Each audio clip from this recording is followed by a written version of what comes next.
Bismillah, Assalamualaikum warahmatullahi wabarakatuh. Perkenalkan, nama saya Idil Adha, Prodi Pendidikan Guru Madrasah Ibtidaiyah.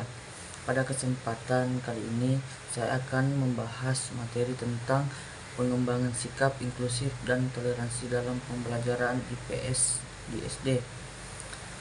Pembelajaran IPS di tingkat sekolah dasar tidak hanya bertujuan untuk memperkenalkan pengetahuan faktual tentang geografi, sejarah, dan ekonomi. Lebih dari itu, IPS menjadi wahana penting untuk membentuk karakter dan sikap sosial siswa. Dua nilai utama yang perlu ditekankan dalam pembelajaran ini adalah sikap inklusif dan toleransi. Sikap inklusif adalah kemampuan untuk menerima dan menghargai perbedaan keberagaman, baik dari segi suku, agama, ras, budaya, maupun latar belakang sosial. Sementara itu, toleransi adalah kesediaan seseorang untuk memahami dan menerima perbedaan, serta menjunjung tinggi nilai kerukunan dan kedamaian dalam hidup bermasyarakat. Pentingnya sikap inklusif dan toleransi. Kenapa dua sikap ini penting? Karena Indonesia adalah negara yang sangat majemuk. Jika siswa tidak dibekali kemampuan untuk hidup bersama dalam perbedaan, maka akan mudah terjadi konflik, diskriminasi, dan bahkan kekerasan. Kurikulum Merdeka menekankan pentingnya profil pelajar Pancasila. Salah satunya adalah berkebinekaan yang global. Ini menunjukkan bahwa pendidikan kita harus mendidik siswa agar bisa menghargai perbedaan budaya, bersikap adil, dan mampu berinteraksi secara sehat dalam masyarakat yang pluralistik. Kemudian landasan filosofis dan yuridis. Secara filosofis, nilai-nilai ini bersumber dari Pancasila, khususnya sila kedua dan ketiga, yaitu nilai kemanusiaan yang adil dan beradab, serta persatuan Indonesia menjadi dasar untuk membahas sikap inklusif dan toleran. Secara yuridis, Undang-Undang Nomor 20 Tahun 2003 tentang Sistem Pendidikan Nasional juga menegaskan bahwa pendidikan bertujuan membentuk manusia yang beriman, berakhlak, dan demokratis. Artinya, inklusivitas dan toleransi harus berintegrasi dalam semua proses pembelajaran. Kemudian konsep dasar sikap inklusif dan toleransi. Sikap inklusif di sekolah bisa diwujudkan dengan perilaku seperti tidak membeda-bedakan teman berdasarkan latar belakang, menghargai perbedaan fisik atau budaya, dan mau bekerja sama dalam kelompok yang beragam. Sedangkan sikap toleransi bisa dilihat ketika siswa tidak memaksakan pendapat, menghormati perbedaan agama atau adat, dan saling membantu meskipun berbeda latar belakang. Kemudian strategi pembelajaran. Dalam hal ini ada 3 strategi pembelajaran yang bisa digunakan oleh guru. Yang pertama, problem based learning, yaitu siswa diajak menyelesaikan masalah sosial nyata seperti diskriminasi atau konflik budaya. Kemudian cooperative learning, yaitu siswa bekerja sama dalam kelompok beragam untuk mencapai tujuan bersama.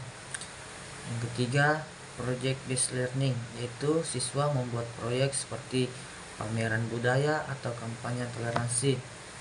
Nah, strategi ini dapat membantu siswa tidak hanya memahami konsep toleransi, tapi juga mempraktikkannya dalam kehidupan yang nyata.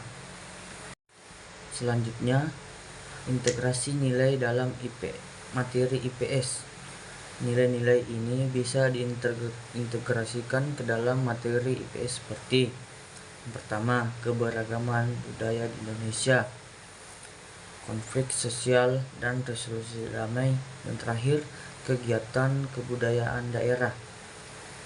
Nah, guru bisa menggunakan pendekatan naratif, cerita rakyat, atau studi kasus untuk mempelajari lebih menyentuh sisi emosional siswa. Kemudian, media dan sumber belajar. Media yang bisa digunakan antara lain film edukatif tentang keberagaman, kemudian cerita rakyat lokal seperti Si Kancil, Malin Kundang, dan lain-lain. Dan terakhir, buku tematik kurikulum merdeka yang mengangkat tema kebersamaan dan toleransi. Guru juga bisa mengajak siswa observasi ke tempat ibadah lintas agama, berdiskusi dengan tokoh masyarakat, atau membuat video kampanye toleransi. Kemudian, evaluasi sikap inklusif dan toleransi. Evaluasi terhadap sikap ini tidak bisa dilakukan dengan tes biasa. Guru perlu menekankan atau menggunakan yang pertama, observasi langsung, yaitu melihat interaksi sosial siswa. Kemudian, jurnal refleksi, yaitu siswa menuliskan pengalaman mereka terhadap perbedaan. Kemudian, penilaian diri atau self assessment dan rubrik penilaian sikap. Dengan evaluasi ini, guru bisa menilai apakah nilai-nilai tersebut benar-benar tertanam dalam perilaku siswa sehari-hari. Kemudian, studi kasus dan praktik baik. Beberapa praktik nyata telah berhasil diterapkan di sekolah. Misalnya, kelas budaya di Yogyakarta yang memperkenalkan tradisi lokal kepada siswa dari berbagai daerah. Yang kedua, festival keberagaman di Maluku, di mana siswa menampilkan budaya daerah secara kolaboratif. Dengan kegiatan seperti ini membangun empati, mempererat persaudaraan, dan membuat siswa lebih terbuka terhadap perbedaan. Kemudian yang terakhir, sebagai penutup, saya ingin menegaskan bahwa pembelajaran IPS di SD tidak boleh hanya menekankan pengetahuan, tapi harus menjadi alat untuk membentuk karakter dengan pembelajaran yang menyenangkan, kontekstual, dan kolaboratif. Guru bisa membantu siswa menjadi pribadi yang inklusif dan toleran. Karakter ini sangat penting untuk masa depan bangsa kita agar mampu hidup damai dalam perbedaan. Mungkin sekian dari saya akhiri. Wabillahi taufiq wal hidayah. Wassalamualaikum warahmatullahi wabarakatuh. Terima kasih.